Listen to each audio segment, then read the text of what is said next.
ลำดับต่อจากนี้ไปจะเป็นพิธีจุดธูปเทียนบูชาพระรัตนตรัยกล่าวขอกราบอาราธนาพระเดชพระคุณพระพรหมมงคลรองสมเด็จพระราชาคณะที่ปรึกษาเจ้าคณะภาค7ประธานพระวิปัสสนาจารย์แห่งประเทศไทย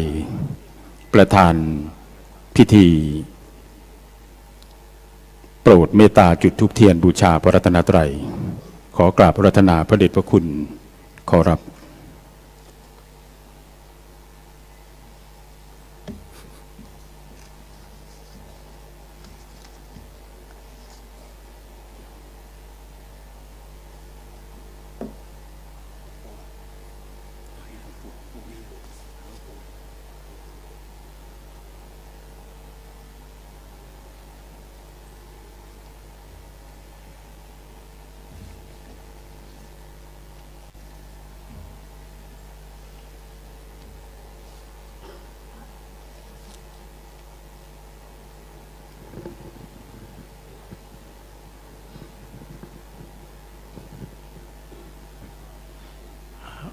ผม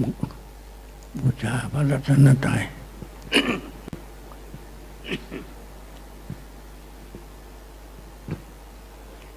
อิมินาสกาเลนะอิมินาสการเรนะตังพุทธังอภิปูชยามะตังพุทธังอภิปูชยามะอิมินาสกาเลนะอิมินาสการเรนะตังธัมมังอภิปูชยามะตังธัมมังอภิปูชยามะอิมินาสกาเลนะอิมินาสการเรนะตังสังฆังอภิปูชยามะขังอภิปูชยามะอะระหังสัมมาสัมพุทโธภควาอะระหังสัมมาสัมพุทโธภควาพุทธังภควันตังอภิวาเทมิพุทธังภควันตังอภิวาเทมิสวากขาโตภควตาธัมโมสวากขาโตภควตาธัมโมธัมมังนัมสสามิธัมมังนะมัสสามิสุปฏิปันโนภควโตสาวกสังโฆสุปฏิปันโนภควโตสาวกสังโฆสังฆังนะมามิสังฆังนะมามิอันนัมยังพุทธัสสะภควโตปุปภาคณามกาลังกะโลมาเสนะโมตัสสะภะคะวะโตอะระโตสัมมาสัมพุทธัสสะนะโมตัสสะอะระหะโตสัมมาสัมพุทธัสสะนะโมตัสสะภะคะวะโตอะระหะโตสัมมาสัมพุทธัสสะ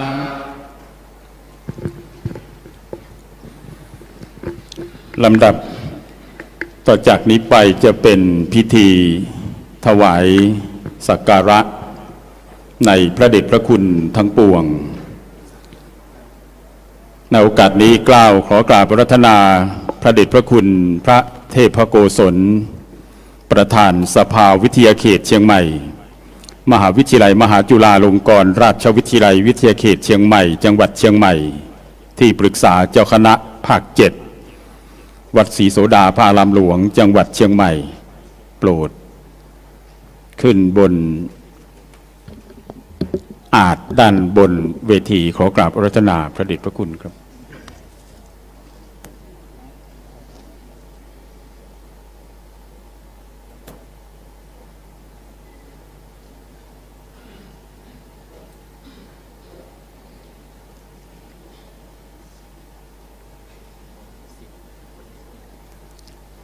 นิมนต์และอาราธนาบัณฑิตทุกท่านนะครับผู้ทรงเกียรติทุกท่านได้ยืนขึ้นประนมมือถวายความเคารพด้วยความเคารพนบนอบบูชาในพระเดชพระคุณองค์ประธานสภาวิทยาเขตเชียงใหม่ด้วยความ เคารพอย่างสูงควรมิควรสุดแต่จะเมตตา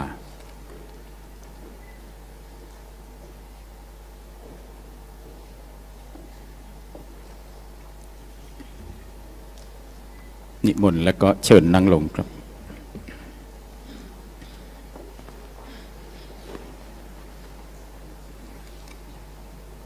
พิธีถวายสักการะในพระเดชพระคุณในร่มโพใบใหญ่ร่มไทรใบหนาในพระเดชพระคุณตามลำดับดังนี้นะครับในนามผู้บริหารคณาจารย์เจ้าหน้าที่บัณฑิตใหม่สมาคมศิษย์เก่ามหาวิทยาลัยมหาจุฬาลงกรณราชวิทยาลัยคณะกรรมการจัดงานผู้ทรงเกียรติทุกท่านจะได้ถวายสักการะในพระเดชพระคุณพระพรหมมงคลรองสมเด็จพระราชาคณะประธานพิธีนะครับขอกราบรัตนาพระเดชพระคุณพระเทพสิงหวราจารย์รองอธิการบดีวิทยาเขตเชียงใหม่มหาวิทยาลัยมหาจุฬาลงกรณราชวิทยาลัยวิทยาเขตเชียงใหม่รองเจ้าคณะจังหวัดเชียงใหม่ถวายสักการะพระเดชพระคุณพระพรหมมงคลรองสมเด็จพระราชาคณะโดยความเคารพนบนอบบูชาเชิญทุกท่านประนมมืออธิษฐานจิตเพื่อสิสวัสดิ์พิพัฒนมงคล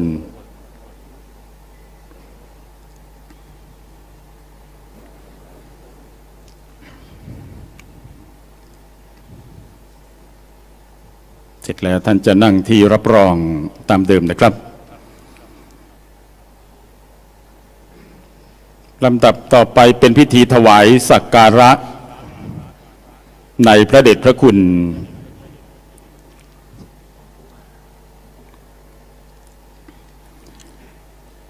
พระพรหมมงคลรองสมเด็จพระราชาคณะในนาม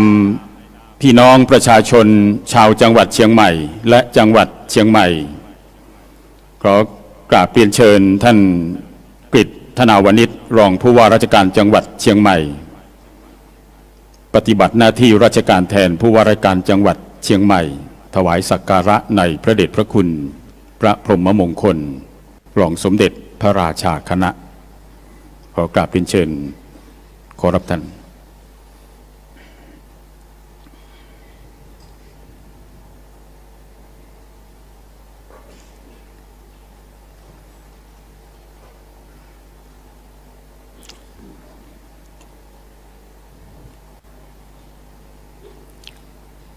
พิธีถวายสักการะในพระเดชพระคุณพระเทพโกศลองค์ประธานสภาวิทยาเขตเชียงใหม่พระราชาคณะชั้นเทพที่ปรึกษาเจ้าคณะภาค7วัดศรีโสดาพารามหลวงจังหวัดเชียงใหม่ผู้อำนวยการโครงการพระธรรมจาริกส่วนภูมิภาคในพระอุปถัมภ์สมเด็จพระศรีนครินทราบรมราชชนนีในนามตัวแทนบัณฑิตใหม่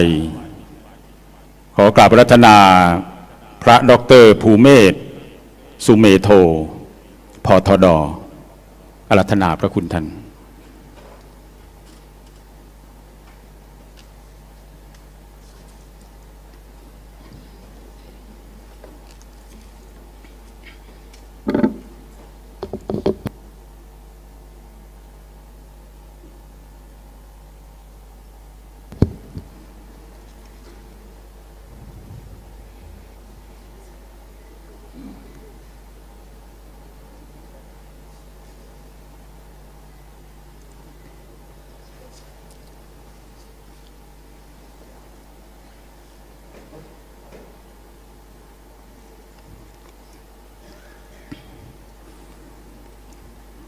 ในนามข้าราชการทหารตำรวจหน่วยงานองค์กรทุกภาคส่วนของจังหวัดเชียงใหม่ที่ร่วมกันสนองพระเดชพระคุณในสถาบันชาติศาสนาพระมหากษัตริย์และมีส่วนในการสนับสนุนการศึกษาของมหาวิทยาลัยมหาจุฬาลงกรณราชวิทยาลัยวิทยาเขตเชียงใหม่จังหวัดเชียงใหม่ พิธีถวายสักการะในพระเดชพระคุณพระเทพโกศลขอได้รับเกียรติเรียนเชิญท่านผอ.อุบลวรรณขันพนึกผู้อำนวยการสำนักงานพระพุทธศาสนาจังหวัดเชียงใหม่เรียนเชิญครับท่าน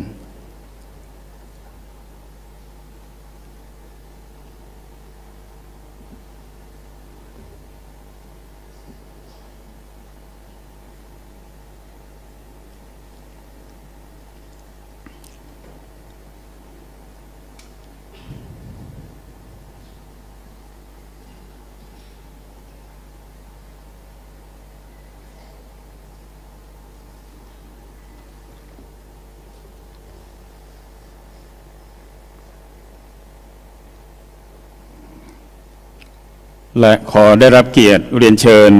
ท่านศิริยาบุญยะศิริพฤกษ์วัฒนธรรมจังหวัดเชียงใหม่กราบเป็นเชิญครับท่าน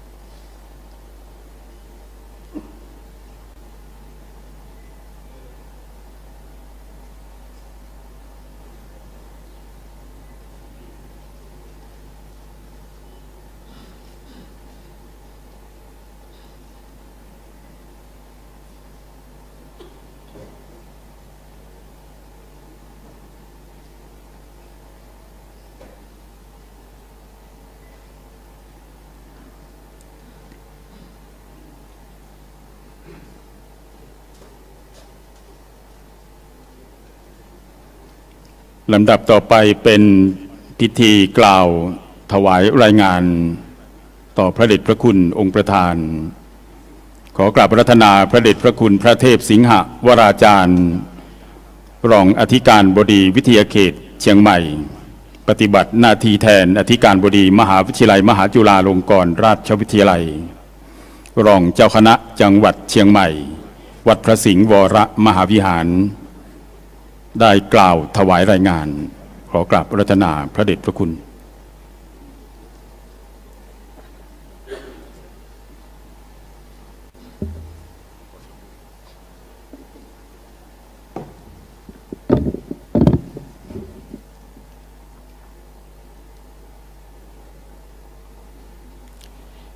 กราบเรียนพระพรหมมงคลที่ปรึกษาเจ้าคณะภาค 7ที่เคารพอย่างสูงกล่าวกระผมพระเทพสิงหวราจารย์รองอธิการบดีวิทยาเขตเชียงใหม่ในนามผู้บริหารคณาจารย์เจ้าหน้าที่นิสิตบรรพชิตนิสิตคฤหัสถ์และสาธุชนที่มาร่วมแสดงมุทิตาจิตรู้สึกเป็นเกียรติและขอขอบพระคุณที่พระเดชพระคุณได้เมตตามาเป็นประธานในพิธีในวันนี้มหาวิทยาลัยมหาจุฬาลงกรณราชวิทยาลัยวิทยาเขตเชียงใหม่ได้เปิดการเรียนการสอนผลิตบัณฑิตมาตั้งแต่ปีพุทธศักราช 2527 จนถึงปัจจุบันมีผู้สำเร็จการศึกษาระดับปริญญาตรี30รุ่น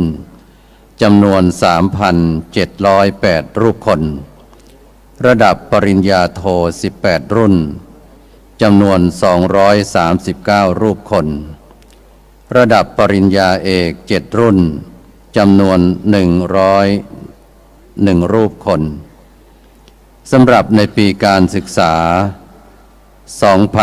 2560 นี้มีผู้สำเร็จการศึกษาระดับปริญญาตรีจำนวน264รูปคนระดับปริญญาโทจำนวน23รูปคนระดับปริญญาเอกจำนวน18รูปคนและมีผู้ได้รับปริญญากิตติมศักดิ์จำนวน1รูปมีผู้ได้รับเข็มเกียรติคุณจำนวน4ท่านในโอกาสนี้มหาวิทยาลัยมหาจุฬาลงกรณราชวิทยาลัย วิทยาเขตเชียงใหม่ จึงได้จัดงานแสดงมุทิตาจิตแด่ผู้ที่สำเร็จการศึกษาผู้ได้รับปริญญากิตติมศักดิ์และผู้ได้รับเข็มเกียรติคุณเพื่อเป็นขวัญกำลังใจและส่งเสริมสนับสนุนให้ประกอบภารกิจอาชีพการงานได้อย่างมีประสิทธิภาพเป็นกำลังใจในการทำนุบำรุงและเผยแผ่พระพุทธศาสนาและสถาบันให้เจริญรุ่งเรืองสืบต่อไปบัดนี้ได้เวลาอันเป็นมงคลฤกษ์แล้วจึงขอกราบอาราธนาพระเดชพระคุณได้มอบของที่ระลึกและขอกราบเมตตาอาราธนาพระเดชพระคุณพระเทพโกศลประธานสภาวิทยาเขตเชียงใหม่ได้ให้โอวาทและข้อคิดอันจะเป็นแนวทางในการประพฤติปฏิบัติต่อไปพร้อมนี้เกล้ากระผมขออนุญาตให้นายปั่นอัตเทพผู้ช่วยที่การบดีฝ่ายกิจการทั่วไปอ่านประกาศเกียรติคุณและเบิกตัวผู้รับปริญญากิตติมศักดิ์ผู้ที่รับเข็มเกียรติคุณและบัณฑิตผู้สำเร็จการศึกษาเข้ารับของที่ระลึกตามลำดับกราบเรียนด้วยความเคารพอย่างสูง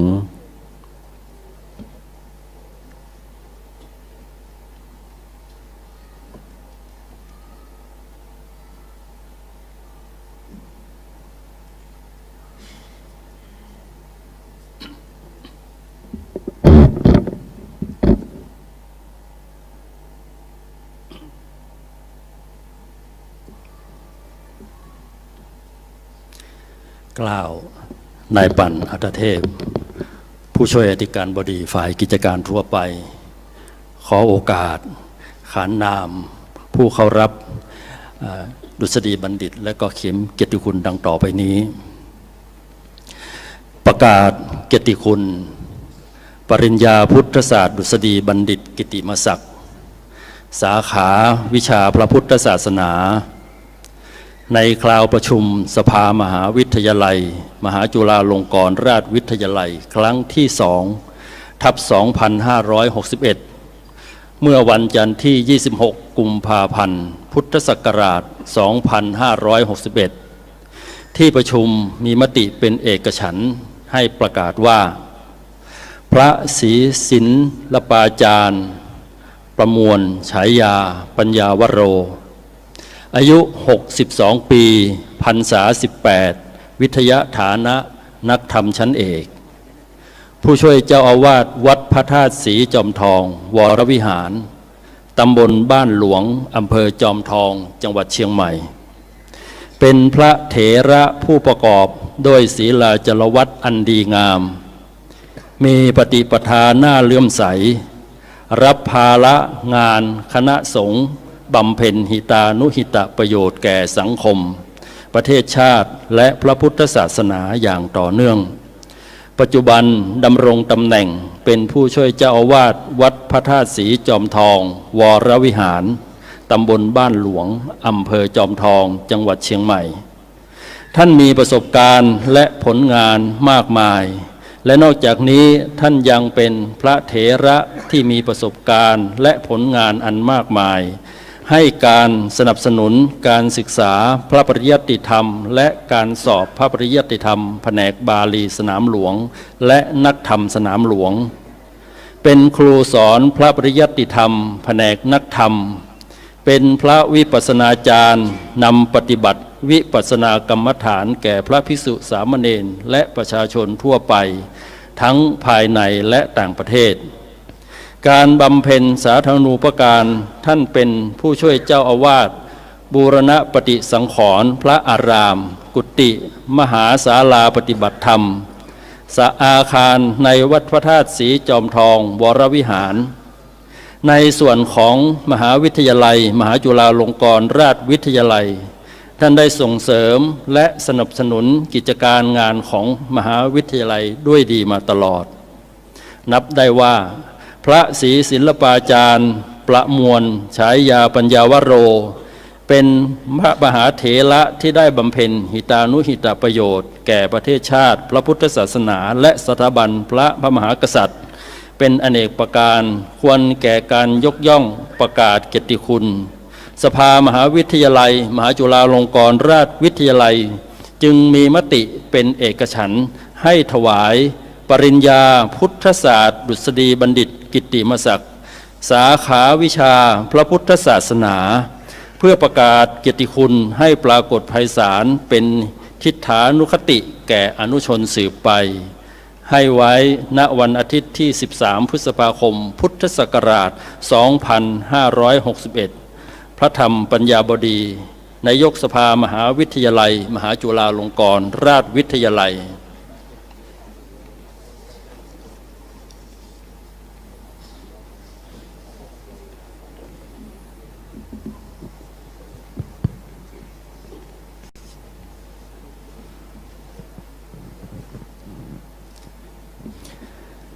ประกาศเกียรติคุณ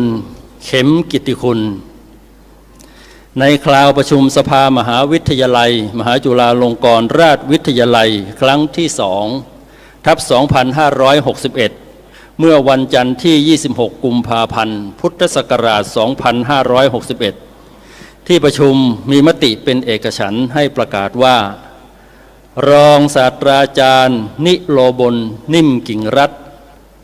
สำเร็จการศึกษาปริญญากศบสาขาคณิตศาสตร์ฟิสิกส์มหาวิทยาลัยศรีนครินทรวิโรธประสานมิตรปริญญาโทกศมสาขาการวัดผลการศึกษามหาวิทยาลัยศรีนครินทรวิโรธประสานมิตรเป็นบุคคลผู้มีความรู้ความสามารถมีศรัทธาในพระพุทธศาสนายึดมั่นในกุศลจริยาสัมมาปฏิบัติอุทิศตนทำงานเพื่อสังคมประเทศชาติและพระพุทธศาสนาอย่างต่อเนื่องปัจจุบันดำรงตำแหน่งเป็นข้าราชการบำนาญเคยดำรงตำแหน่งผู้ช่วยคณบดีฝ่ายวางแผนและพัฒนาคณะศึกษาศาสตร์ผู้อำนวยการศูนย์ฝึกอบรมและพัฒนาคุณภาพงานหัวหน้าภาควิชาประเมินผลและการวิจัยการศึกษาและกรรมการสภามหาวิทยาลัยเชียงใหม่ในส่วนของมหาวิทยาลัยมหาจุฬาลงกรณราชวิทยาลัยท่านได้ส่งเสริมและสนับสนุนกิจการงานของมหาวิทยาลัยด้วยดีเสมอมาตั้งแต่เริ่มแรกการจัดตั้งวิทยาเขตเชียงใหม่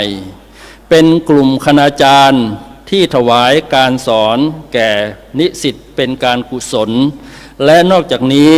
ท่านยังเคยเป็นกรรมการในคณะกรรมการต่างๆของมหาวิทยาลัยเพื่อพัฒนา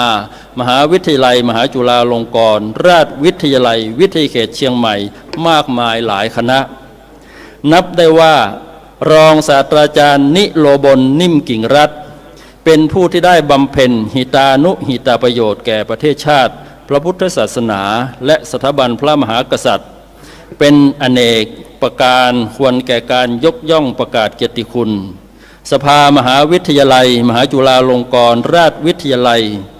จึงมีมติเป็นเอกฉันท์มอบเข็มเกียรติคุณของมหาวิทยาลัยเพื่อประกาศเกียรติคุณให้ปรากฏไพศาลเป็นทิฏฐานุคติแก่อนุชนสืบไปให้ไว้ณวันอาทิตย์ที่ 13 พฤษภาคม พุทธศักราช 2561 พระธรรมปัญญาบดีนายกสภามหาวิทยาลัยมหาจุฬาลงกรณราชวิทยาลัย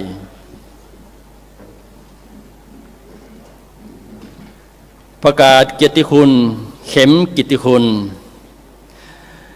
ในคราวประชุมสภามหาวิทยาลัยมหาจุฬาลงกรณราชวิทยาลัยครั้งที่ 2/2561 เมื่อวันจันทร์ที่ 26 กุมภาพันธ์ พุทธศักราช 2561 ที่ประชุมมีมติเป็นเอกฉันท์ให้ประกาศว่าคุณธนพันธ์สิริโยธิพันธ์สำเร็จการศึกษาปริญญาตรีเป็นบุคคลผู้มีความรู้ความสามารถมีศรัทธาในพระพุทธศาสนายึดมั่นในกุศลจริยาสัมมาปฏิบัติ อุทิศตนทำงานเพื่อสังคมประเทศชาติและพระพุทธศาสนาอย่างต่อเนื่องปัจจุบันดำรงตำแหน่งผู้จัดการบริษัทนันทพันธ์ปรินติ้งจำกัดประธานสมาพันธ์ SME ไทยภาคเหนือประธานชมรมเครือข่ายนักธุรกิจ KSME North ประธานชุมชนบ้านใหม่หมู่ 6 ตำบลแม่เหียประธานชมรมผู้ปกครองและครูวิทยาลัยเทคนิคเชียงใหม่ได้รับพระราชทานโล่ผู้สนับสนุนการศึกษาของศูนย์สงเคราะห์บุคคลปัญญาอ่อนจากสมเด็จพระเทพรัตนราชสุดาสยามบรมราชกุมารีปีพ.ศ. 2550 และได้รับพระราชทานประกาศเกียรติคุณผู้สนับสนุนการศึกษาจากสมเด็จพระเทพรัตนราชสุดาสยามบรมราชกุมารีปีพ.ศ. 2558 ในส่วนมหาวิทยาลัยมหาจุฬาลงกรณราชวิทยาลัยท่านได้ส่งเสริมและสนับสนุนกิจการงานของมหาวิทยาลัยและพระพุทธศาสนาด้วยดีเสมอมาเช่นถวายทุนการศึกษาแก่นิสิตมหาวิทยาลัยมหาจุฬาลงกรณราชวิทยาลัยวิทยาเขตเชียงใหม่เป็นประจำทุกปีนับได้ว่าคุณธนพันธ์ศิริโยธิพันธ์เป็นผู้ที่ได้บำเพ็ญหิตานุหิตประโยชน์แก่ประเทศชาติพระพุทธศาสนาและสถาบันพระมหากษัตริย์เป็นอเนกประการควรแก่การยกย่องประกาศเกียรติคุณสภามหาวิทยาลัยมหาจุฬาลงกรณราชวิทยาลัยจึงมีมติเป็นเอกฉันท์ให้มอบเข็มเกียรติคุณของมหาวิทยาลัยเพื่อประกาศเกียรติคุณให้ปรากฏไพศาลเป็นทิฏฐานุคติแก่อนุชนสืบไปให้ไว้ณวันอาทิตย์ที่ 13 พฤษภาคม พุทธศักราช 2561 พระธรรมปัญญาบดีนายกสภามหาวิทยาลัยมหาจุฬาลงกรณราชวิทยาลัยควรมิควรและแต่จะโปรดเมตตา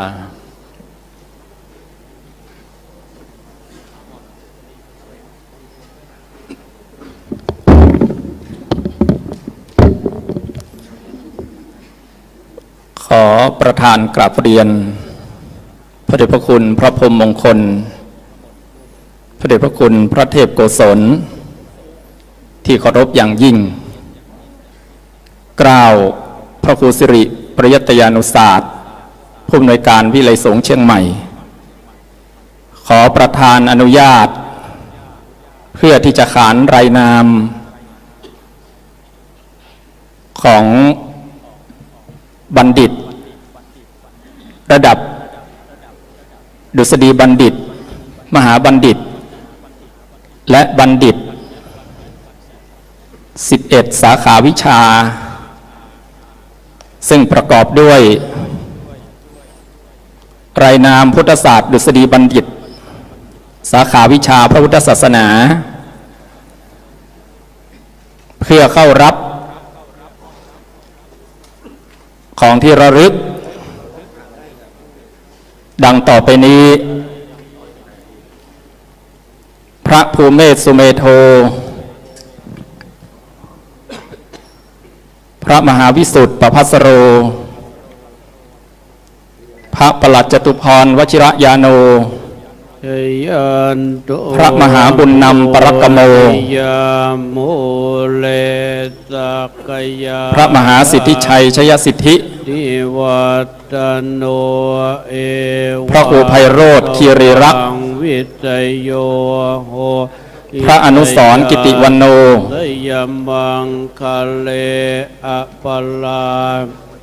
ปัลลังเกสิเสปัตวินายเยื้องปั้นเหน่งเพชรนายสุรชัยจงจิตงามนายเอกสิทธิ์ศิลา ปัตตุปโมทติสุนันางสาวสมศรีสัจจะสกุลรัตน์นายสถาพรจันเทศนางเกศสุดาทางไหตระกุลนายเจริญนุชนิยม ลิตุปัฏ นางสาววิจิตรไพรินทร์เสรีศักดิ์ กายกรรมังวาจากรรมัง นายสิริผิวชัย กินังปัทะกินัง นายเศรษฐวุฒิอินทจักร กรรมังปณิติเตปะทะ รายนามพุทธศาสตร์มหาบัณฑิต สาขาวิชาพุทธศาสนา พระธนาเทพสกะวังโส พระครูบัณฑิตปริยตยธร พระมหาธีรพันธ์ธีรกิติ พระไกรสอนกิติเวที พระรังสรรค์ปัญญาวุฒโธ พระครูนันทะเจติยาภิบาล พระมหาสกลวิโรจนกิติ พระครูสถิตวิริยาภรณ์ พระมหาวชิระ พระคมศักดิ์สุขิโต พระโยธกาปุญญวังโส พระสมหวังพละยาโน พระเสาคำธีระธรรมโม พระรังสรรค์จันทศรีโล ตุปภาตังตุโหติตุกันโนตุโมโหตุจ มเนชัย ตัง พระอนุชิตอธิปัญโย ตุปตากิ พระจตุรวิทย์โคสิตะมังคโล พระนราศักดิ์วรธรรมโม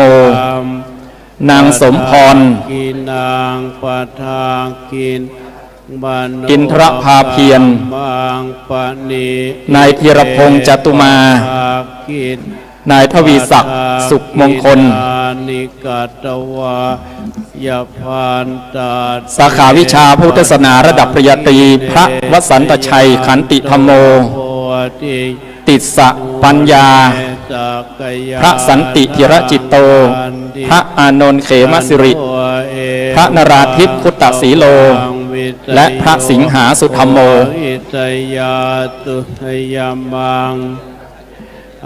สาขาวิชาพุทธศาสนา พุทธศิลปกรรม พระเยจากิติยาโน พระบัญชาสุวัฒโน พระสิทธิพงษ์เตชะวโร พระสุขสันต์สติสัมปันโน พระประพันธ์ฐานวโร พระอินทองพัทธเมธี พระสุรเดชติขะวีโร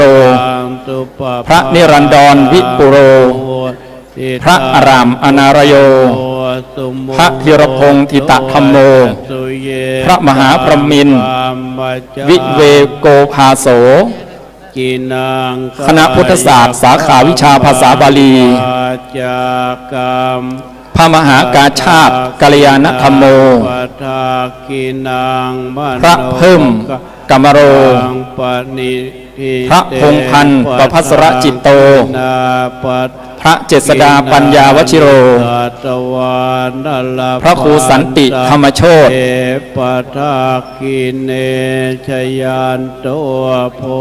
พระครูศรีระรัตโนภาส คณะครุศาสตร์สาขาวิชาสังคมศึกษา พระจรัญปัญญาวัฒโน พระชนัทนภัทรอิทธิเตโช พระชันชัยอินทปัญโย พระอาทิตย์อขธรรมโม พระวีรพงษ์ธีระวังโส พระวีรวุฒิญาณสัมปันโน พระป่างปัญญาวชิโร พระอภิสิทธิ์อภิยาโน พระรัชโยธินปัญญาวุฒโธ พระหนุ่มเขมจารี พระนรงเดชวิสุทธจิตโต พระวาสุวสุนทโร พระประเชิญชิตนทัตโต พระโมอูธรรมทโรวโร พระสุชัยคุตตวังโส พระขจรศักดิ์สิริมังคโร พระเศรษฐวุฒิพุทธสโร คณะครุศาสตร์สาขาวิชาการสอนภาษาอังกฤษ พระมหาอภิชาติอภิชาโต คณะมนุษยศาสตร์สาขาวิชาภาษาอังกฤษ พระโกเมนโคสะธรรมโม สมณเณรบดินทร์จับใจนาย พระเอกลักษณ์วชิรยานโน พระสุพเลิศสุภัคโค พระอาทิตย์อาภัสโร สมณเณรไกรวิทย์พรหมแปงพระวีรชาติวีรชาโต วรวิทย์สิไพรวัน พระสมบูรณ์สัมปันโน พระประชาธิตยุโก สมณเณรอ่อนสีทอง ชัยเองสิทธิมงคล โทวีจิตตกร ทองธารา พระยอดคำพีโร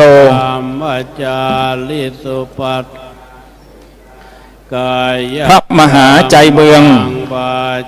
พระมหาจันแพง วิริยะวังสะ ชายใส พระนวัตอภิชยวังโส ชายน้อย พระธิติวัฒน์ธนเวโร ฐานเวโร อินทวังสะ พระภักภูมิภูริปัญโย คณะสังคมศาสตร์ สาขาวิชารัฐศาสตร์ พระคมสารกิติเมธี พระกิจชนัสสุรเตโช พระพานิชกิติปัญโย พระนรงศักดิ์ฐานสิริ พระสุพันธ์สุพัทโท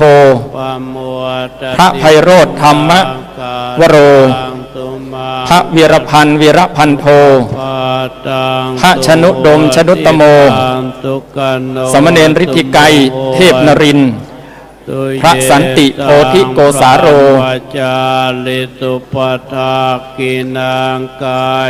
คณะสังคมศาสตร์ สาขาวิชาสังคมสงเคราะห์ศาสตร์ พระธานินทร์ธรรมมิสโร พระไกรสิทธิสิริปัญโย พระธีรศักดิ์กาวิโล พระทิพย์มงคลสิริมังคโร สาขาวิชาพุทธศิลปกรรม ชยานตัวอยาโมเลตกยานังนานิวาตันเอวังตวังวิตโยหัวอิตยาตุตยมังอปลาติตปาลังเกติเต สาขาวิชาพุทธศิลปกรรมสำหรับคฤหัสถ์ อภิเตเกตาน างสาวอรวรรณเคหัง นางอาคาป นายเอกวัตรอินทรีพงศ์ นายสิริโชติเตชะขอด นายจักรพันธ์กาขาว คณะครุศาสตร์ สาขาวิชาสังคมศึกษาคฤหัสถ์ นางสาวอินตา นิมิตคงคา นางสาวนารีวารียินดี นางสาวจุราวันกระจายทรัพย์ นางสาวสุกัญญาแช่จาง นางสาวมณีรัตน์บงกฎศรีจินดา นางสาวทันจิราโอภาสสุริยา นางสาวมุกวิภาคำมุน นางสาวสิริวัลย์คุณก้องประการ นางสาวประดับพรบ้านจันแจ่ม คณะมนุษยศาสตร์สาขาวิชาภาษาอังกฤษ คฤหัสถ์ นางสาวพัชราพันธ์ศรีสกุลวัฒน์ นางสาวอภิญญาชูตระกุล นางสาวดวงแก้ววังงิ้ว นางสาวสสิชาสิงคเนตร นางเกืองทิพย์ชายหานลู นางสาวอรพันธ์สุมังคระสุมงคลลาภ นางสาวพรณภา กูเชรินากิส นางเกือง นางสาวนริศราดาราเรืองรอง นางสาวชนาภาอินตะ นางสาวรัตคิรินลอยประคน นายภัสกรชะตาทาน นายโอภาสดอกใบ นายจอมราชันวิจิตรพร มิสเตอร์ชายอ่อนกลัว ปณิติ ชายเสียง ปทากินาปทา ชาย นิกาตวานา อังบัง นตัด นายอรุโนไทยแซ่มัว ตัวโพ นายอารี โมเลสัก นายพิทักษ์ดำรงพรวารี วาน นายสมคิดเลารี ตวังวิตโยหัวอิตย นางสาวสุทธิพรเชียงปวน อัปปลาติตาปาลังเกติปัตวิโปกะ นางสามหม ปิเตเก นายอนุวัฒน์ทิพย์บุญราช นางสาวอนุสราทาอุด ปโมต นายเดือนวันปิยา ตังตุมังกาลัง สาขาวิชารัฐศาสตร์ คฤหัสถ์ นายเรืองฤทธิ์ วงชัยเจริญ นางสาวจันเพนมอแฉ นางธนัทเพนปัญญา นางนรินทร์รัตน์รบไพรินทร์ นายดำรง ราตรีคิริรักษ์ นางอัชรี อิงธนานุวัฒน์ นายพรพจน์ภัยสิริทรัพย์ นางนิชาพรสุยเรือน นางสุจิตรา รัชตะวณิช นางนงนุช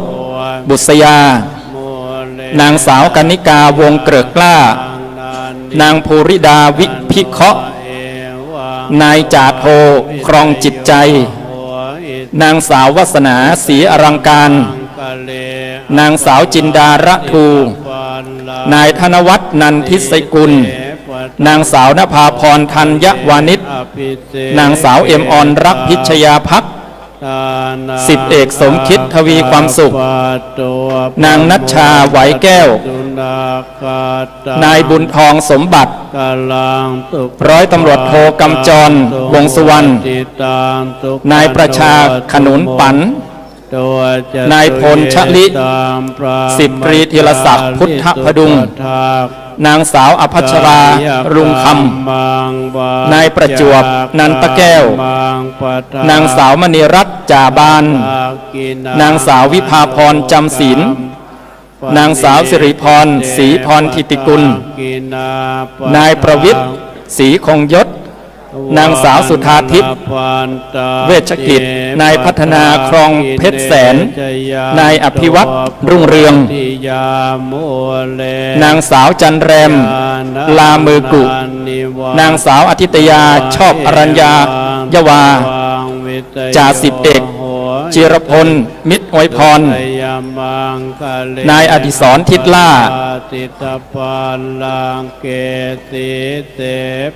นางธนพรวิชัยศรี นายณรงค์ฤทธิ์สุวรรณเพิ่มพูน นายศีลอารุณ นางสาวธัญเรศ ลายทิพย์ นางสาวปวีณาแสงเมือง นายธงชัยเจนกวีทรัพย์ นายชัยวุฒิเยอซอ นายถนอมชัยพิทักษ์ นายภูจินดาเมฆมน นางสาวเกษรินกองเงิน นางเอ็มออนวิรัตเกต นายวันชัยหลวงแก้ว นายสุรพงษ์คำสร้อย นายกลทีเวทพนาพงศ์ นายทศพล นายทศพรอินทนนท์ นายณัฐวัฒน์ดวงฤทัย ดวงหฤทัยทิพย์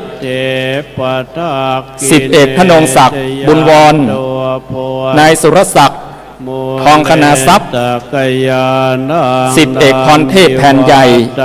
นางสาวอริสราชัยสงฆ์ จ่าสิบตรีชรัญยูจันกาวี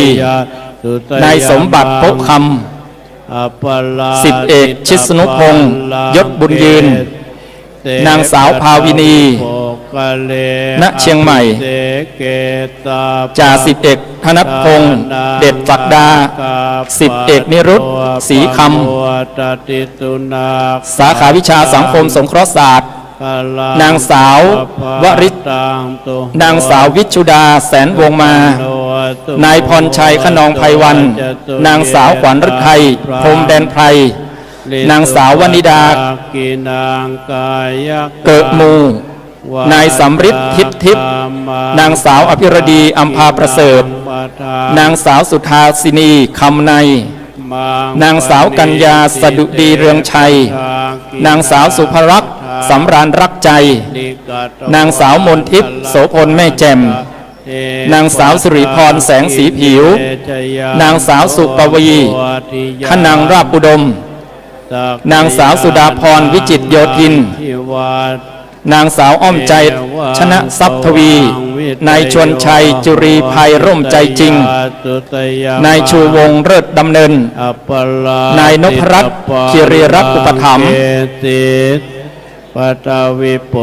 นางสาวศิวพรก้องเกลียดเลิศปปุตตานังอากาศนางสาวสมฤทัยขวัญโสพลกิจนางสาวนฤมลเลิศนวัตกรรมนายชุมพลฝ่ายเภสัชนางสาวอินทุราวารีบรรพตนางสาวกัญจนาวิเศษสุปัญญานายเจษดานายสกุลนางสาวธนาพรศรีคำเลิศนายเฉลิมชัยเลิศดำเนินมโนกรรมังปณิเตปตากินานิกตวะนัลพันตาเทปทากิเนภวตุสาพมังคลังลาการตุสาปัตตาตาปะพุทธานางสาวนฤมลเลิศนวัตกรรมทาตัวทิงภวันตุเตมภวตุสาพมังนางสาวอินทิราวรีบรรพตนางสาวกัญจนาวิเศษสุปัญญานัตถาสวดทิงปวัตตุเตปวัตตุสาพมังคลังลักการตุนายเจษดานายสกุลตาตาปสังฆานุนางสาวธนาพรศรีคำเลิศทาสวดทิงภาวันตุเต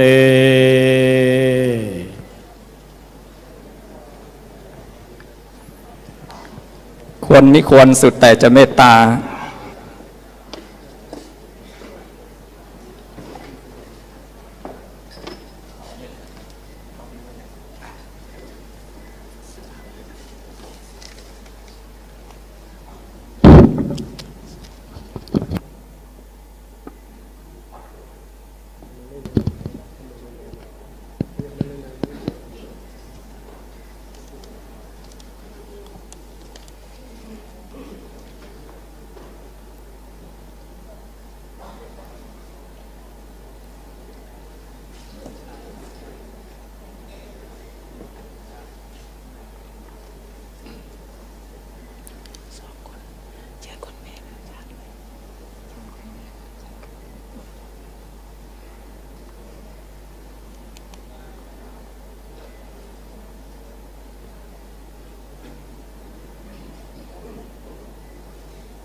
กราบเรียนพระเดชพระคุณท่านเจ้าคุณพระพรหมมงคลที่ปรึกษาเจ้าคณะภาค7กราบเรียนพระเดชพระคุณท่านเจ้าคุณพระเทพโกศลประธานสภาวิทยาเขตมหาวิทยาลัยมหาจุฬาลงกรณราชวิทยาลัยวิทยาเขตเชียงใหม่กล่าวอาจารย์ดร.พิสิทธิ์โคสุโภรองผู้อำนวยการวิทยาลัยสงฆ์เชียงใหม่ขอโอกาสเบิกอาจารย์บุญยิ่งพยอมยงและดร.เมธีพยอมยงเจ้าของรางวัลมณีนิพนธ์นะครับได้เป็นผู้ถวายรางวัลผ่านแด่ผู้ที่ได้รับรางวัลวิทยานิพนธ์ดีเด่นแด่พระเดชพระคุณท่านเจ้าคุณพระเทพโกศลนายกสภาวิทยาเขตขอเรียนเชิญคุณแม่บุญยิ่งและท่านอาจารย์ดร.เมธีพยอมยง พร้อมกับขอโอกาสพระเดชพระคุณได้มอบของที่ระลึกแด่อาจารย์แม่บุญยิ่งและดร.เมธีพยอมยงณโอกาสบัดนี้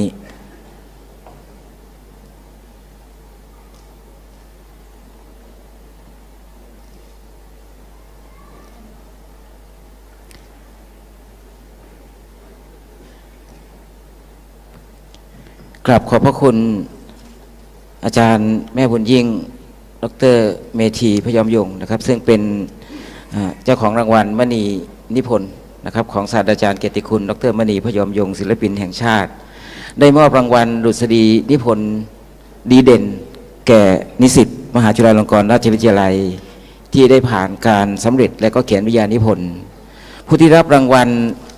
มณีนิพนธ์ของศาสตราจารย์เกียรติคุณดร.มณีพยอมยงศิลปินแห่งชาติสำหรับทุนวิทยานิพนธ์ดีเด่นประจำปีพุทธศักราช 2561 ขอมอบรางวัลแด่พระมหาบุญนำปรักกโมนามสกุลคนมันพุทธศาสตร์ดุษฎีบัณฑิตสาขาพระพุทธศาสนาภาคปกติรุ่นที่ 7 บัณฑิตศึกษามหาวิทยาลัยมหาจุฬาลงกรณราชวิทยาลัยวิทยาเขตเชียงใหม่ในโอกาสที่ได้มุ่งมั่นศึกษาและดำเนินการทำวิจัยเพื่อดุษฎีนิพนธ์ที่มุ่งเน้นการส่งเสริมและทำนุบำรุงศิลปวัฒนธรรมเรื่องการศึกษาวิเคราะห์ความเชื่อและการบูชาพระธาตุของชาวพุทธในล้านช้างให้ไว้ณวันที่ 5 พฤษภาคม พุทธศักราช 2561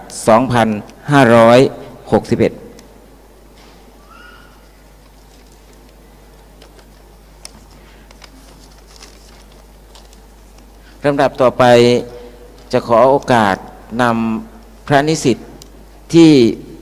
ได้สำเร็จสอบและได้ผ่านปรริญญาธรรมทางบาลีสนามหลวงตั้งแต่ชั้นปรริญญาธรรม 5 ประโยคถึงปรริญญาธรรม 9 ประโยคประจำปีพุทธศักราช 2561 เข้ารับของที่ระลึกจากพระเดชพระคุณซึ่งมีรายนามดังต่อไปนี้ระดับชั้นปรริญญาธรรม 8 ประโยคสามเณรพิทักษ์พงศ์นามสกุลโคตชยาสังกัดคณะมนุษยศาสตร์สาขาวิชาภาษาอังกฤษ English Program สังกัดวัดสวนดอกปรริญญาธรรม 7 ประโยคสามเณรชลธีศิลาจารย์นิสิตคณะมนุษยศาสตร์ภาษาอังกฤษ EP วัดสวนดอกเชียงใหม่ปรริญญาธรรม 6 ประโยคพระมหาสุรชัยสุรเมโทนามสกุลคำติ๊บสังกัดคณะครุศาสตร์สาขาวิชาสังคมศึกษาวัดสวนดอกและปรริญญาธรรม 5 ประโยคพระมหาเวียงสางสันตมนัสสิทธโสนามสกุลโลสังกัดคณะครุศาสตร์สาขาวิชาการสอนภาษาอังกฤษวัดอุปคุตเชียงใหม่ขออนุญาตเบิกตัวอาจารย์ดร.วิสุทธิชัยชัยสิทธิ์คณะมนุษยศาสตร์ได้รับการแต่งตั้งเป็นผู้ช่วย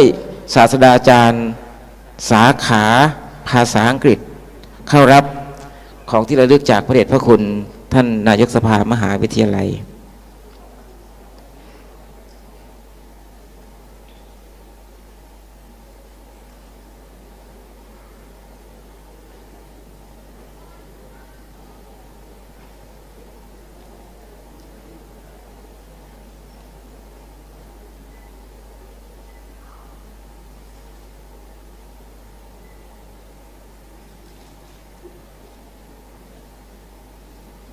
ควรไม่ควรสุดแต่จะเมตตากราบขอบพระคุณครับ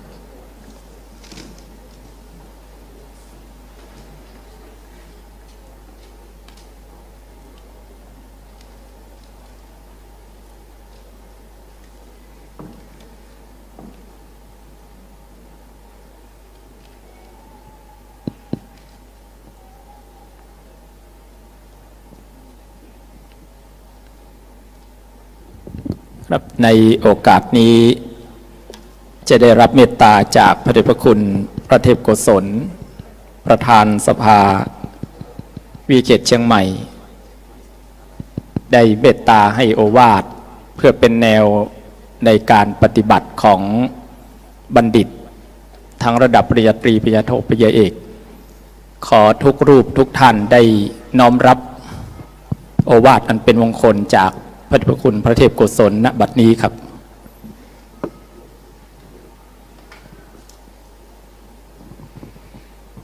ขอถวายความเคารพแด่คุณหลวงปู่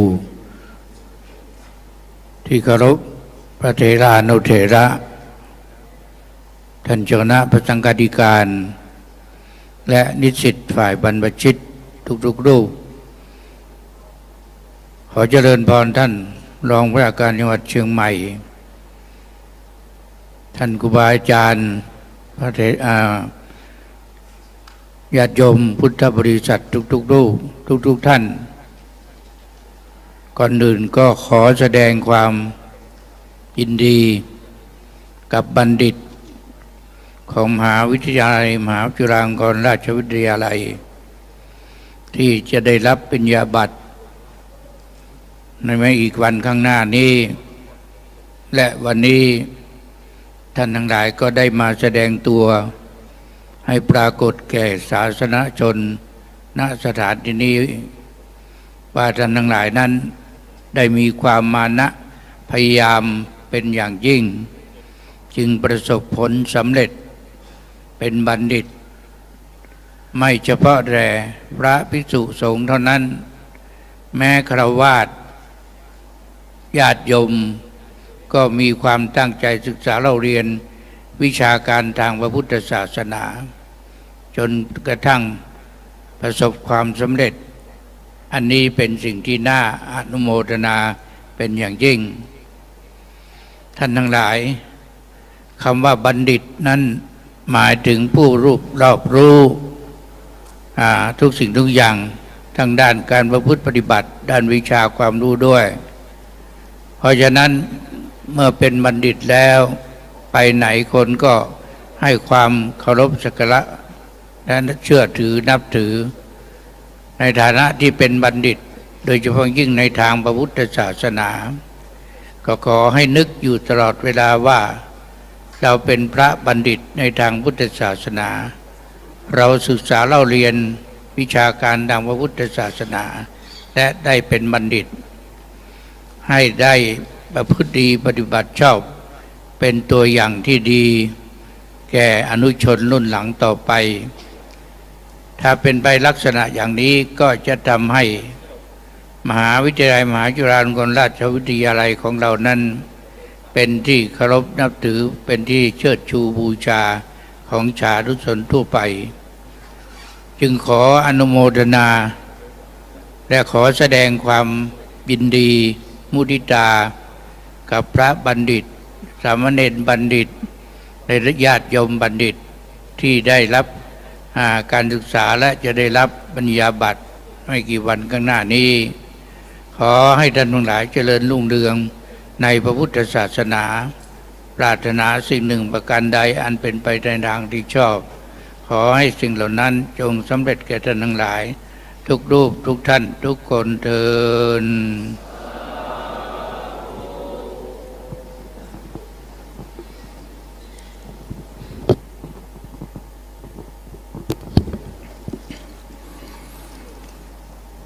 ลำดับต่อจากนี้ไปขอกราบเรียนเชิญท่านกฤษธนาวณิชรองผู้ว่าราชการจังหวัดเชียงใหม่ปฏิบัติหน้าที่ราชการแทนผู้ว่าราชการจังหวัดเชียงใหม่ประธานพิธีฝ่ายคฤหัสถ์ได้กล่าวถวายมุทิตาจิตและแสดงความยินดีกราบเรียนเชิญขอรับกับผม